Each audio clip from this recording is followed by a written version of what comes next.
Tatlong magkakaanak ang sugatan matapos silang saksakin at barilin sa loob mismo ng kanilang bahay. Naganap po yan sa lungsod ng Quezon. Ang isa sa mga sospek ay ang mismong driver ng pamilya. Nakatutok si Oscar Oida.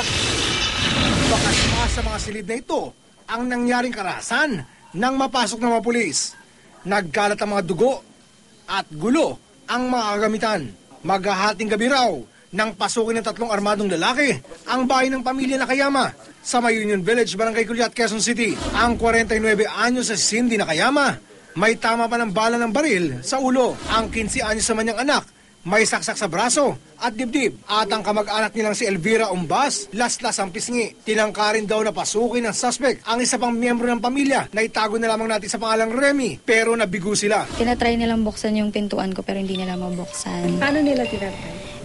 Parang sinusungkat nila yung pintuan ko. Pero sa tulong ng CCTV ng kapitbahay, nakilala ang isa sa mga suspect na si Mark Anthony, ang stay-in family driver ng mga Nakayama.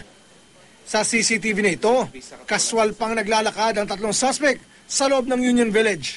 Pero makalipas ang 30 minutos, makikita ang tatlong kumakaripas na ng takbo palabas ng nasabing subdivision. Yung nakapants, siya yun. Kasi maliit eh. Maliit lang yun eh. Ayun. Sino siya doon sa tatlo? Yung nakapantalon. Sa gitna? Yung nasa gitna na naglalakad. Ngunit di daw niya kakilala ang dalawa nitong kasama. Suspetsya ng mga pulis, pagnanakaw ang motibo. Pero all intact naman mga cabinet, mga files. Tsaka based dun sa initial na sinabi niya, parang walang nagalaw. Sa karagdagang pagsiyasat ng mga pulis, lumilitaw na madalas umanong napapagalitan ng amo ang nasabing driver.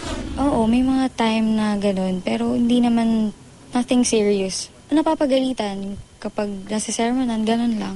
Halos may 5 buwan din daw na nilbihan sa pamilya Nakayama ang driver na si Mark Anthony. Pero kinuha raw nila ito na wala man lang kaukulang dokumento na maaaring pagkakilanlan ng tunay nitong pagkatao. Pinaghahanap na ngayon ng otoridad ang mga suspect. Ang isang gwardiya naman sa subdivision ay iimbestigahan din daw dahil taliwas sa kuha ng CCTV ang impormasyong binigay nito sa mga pulis. Oscar Oida, nakatutok, 24 oras.